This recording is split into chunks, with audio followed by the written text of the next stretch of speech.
For more on this, let's bring in retired Rear Admiral Mark Montgomery with the Foundation for the Defense of Democracies. Admiral, thank you for joining us this afternoon. You know, President Trump has said the next step in all of this is a meeting between President Zelensky and President Putin when it comes to the war in Ukraine. Though Russia's foreign minister seems to have poured some water on that. Here's what he said. There is no meeting planned. Putin is ready to meet with Zelensky when the agenda would be ready for a summit. And this agenda is not ready at all. Zelensky said no to everything. He even said no to, as I said, to canceling legislation prohibiting the Russian language. How can we meet with a person who is pretending to be a leader? Admiral, we've had a series of delaying tactics from the Russian government for quite some time now. Do you see this as an extension of that? Yeah, Rich, thanks for having me. Boy, Lavrov's a slippery one there, isn't he? Look, peace, the president, this is in President Trump's hands, not Putin's, not Zelensky's. President Trump wants to be the president of peace. He has a great track record of settling some conflicts this year. To do this, he's got to bring maximum pressure right now on Putin.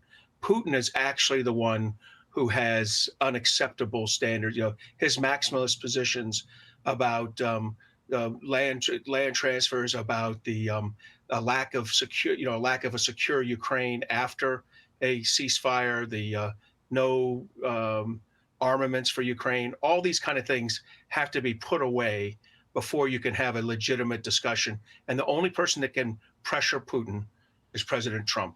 It seems like the Russian strategy here is to try to grind the Ukrainian defenses down. They believe with their manpower advantage that they've got the impetus here to play for more time. Meanwhile, try to hold off from any type of sanctions or increased sanctions from the Trump administration. Do you get the sense that that's what they're doing, and are they successful at it? So absolutely. This is what they've been doing since January. Since President Trump came into office, they've been rope-a-doping him, or as President Trump says, tapping him and delaying. It has gotten them incremental, small, square kilometers here and there, but they are not going to get the breakthrough they need. Ukraine can't hold them off. And so from my perspective, we're going to really get to the peace that President Trump wants. He's got to bring a maximum sanctions campaign, in other words, enforce the existing sanctions on the books on Russia and those countries that receive Russian fossil fuels, and then begin offensive arms transfers to the Ukrainian army. And those two things together will put the pressure on Putin that could get him to the table and could get Trump the deal he wants. There's an argument from some here in the U.S. that this just simply is not our fight, that we are better served by putting our money, our time, our resources in other national security priorities. What do you say to that? That could have been an argument 3 years ago. But once you begin to support Ukraine, once you're 3 years into an operation, a campaign like this, if we were to abandon Ukraine and abandon this campaign of support, it would be a strong signal to our enemies everywhere that the U.S. is not a credible partner, not a credible ally. It would make a Chinese action against Taiwan more likely, North Korean action against South Korea more likely, and further Russian action against the Baltics more likely. So we would lose our deterrent effect if we back out of Ukraine now. When it comes to drone warfare especially, Ukraine has done some innovation. Has Ukraine's military become a pretty reliable partner outside of this war for the U.S. military? In two ways. You're absolutely right. One, they have the most powerful ground force in Europe. Only the U.S. could match them if we sent a lot of troops over. But two, their defense tech, what you're talking about there, has really emerged, whether it's the spider web innovative attack on the airfields, 2 months ago, or their new cruise missile, the Flamingo, that's just come out.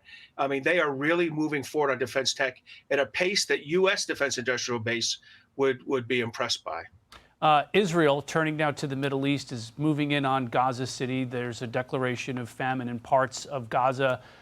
Do you think that Israel should be undertaking this assault on Gaza City? And when do you think is the time for Israel to sort of pull back, or is there a time? So, look, I think Israel should continue their plans and operations in effect till they absolutely have a deal signed. Too often in this conflict, Hamas has said, okay, wait, we're ready, and then moved back or changed the goalpost. I'd say they push forward until they have that deal, but as soon as they have that deal, take it, get as many hostages as you can free. look, the one thing you can say about Hamas is they care a lot more about holding power over their people than the welfare of their people. So, from Israel's point of view, they should press this home right to the moment that they have a deal signed. Do you think that Arab neighbors need to get involved at some point in security in Gaza to try to move it to a post-war phase, a peace phase?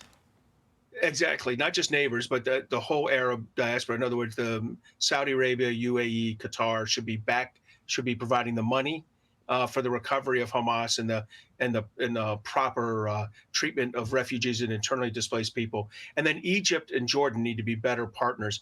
Egypt particularly has failed to take refugees that would have relieved the pressure on Gaza City and prevented tens of thousands of casualties. So yes, the Arab partners and the other Middle Eastern countries that have supported Hamas over the year, or Gaza over the years, need to step up. Retired Rear Admiral Mark Montgomery from the Foundation for Defense of Democracies, thanks very much for joining us. Thanks for having me. Hey everyone, I'm Emily Campagno. Catch me and my co-hosts Harris Faulkner and Kaylee McEnany on Outnumbered every weekday at 12 p.m. Eastern, or set your DVR. Also, don't forget to subscribe to the Fox News YouTube page for daily highlights.